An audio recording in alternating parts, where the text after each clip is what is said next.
नमस्कार मित्रांनो. आयुष्यामध्ये सगळं काही फिक्स आहे. दुःख, सुख, यश, अपयश, जन्म, मृत्यू सगळं काही फिक्स आहे. त्यामुळे टेन्शन घेऊन काहीच होणार नाहीये. त्याच्यामुळं माणसाने कर्म करत चाला, असं लोक म्हणजे जुन्या काळामध्ये असं म्हणत किंवा कर्म करत चाला, तुम्हाला तुमचे फळ मिळून जाईल. त्यामध्ये आता खूप काही असा विचार येतो की मी तर खूप प्रयत्न करतो तरी पण मला काही भेटत नाही.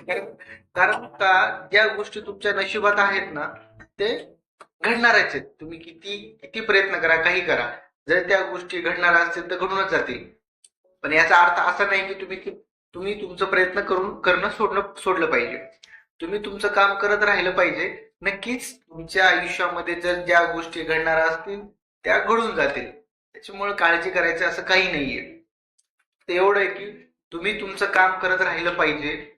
आनंदात एकदम रिलॅक्स चिल होऊन तुम्ही आयुष्य जगलं पाहिजे, तरच मजा आहे. नाहीतर काय उगाच टेन्शन घेऊन त्रास घेऊन काहीच काम होत नाही आणि त्याच्यामुळे वेळ वेगळाच वाया जातो.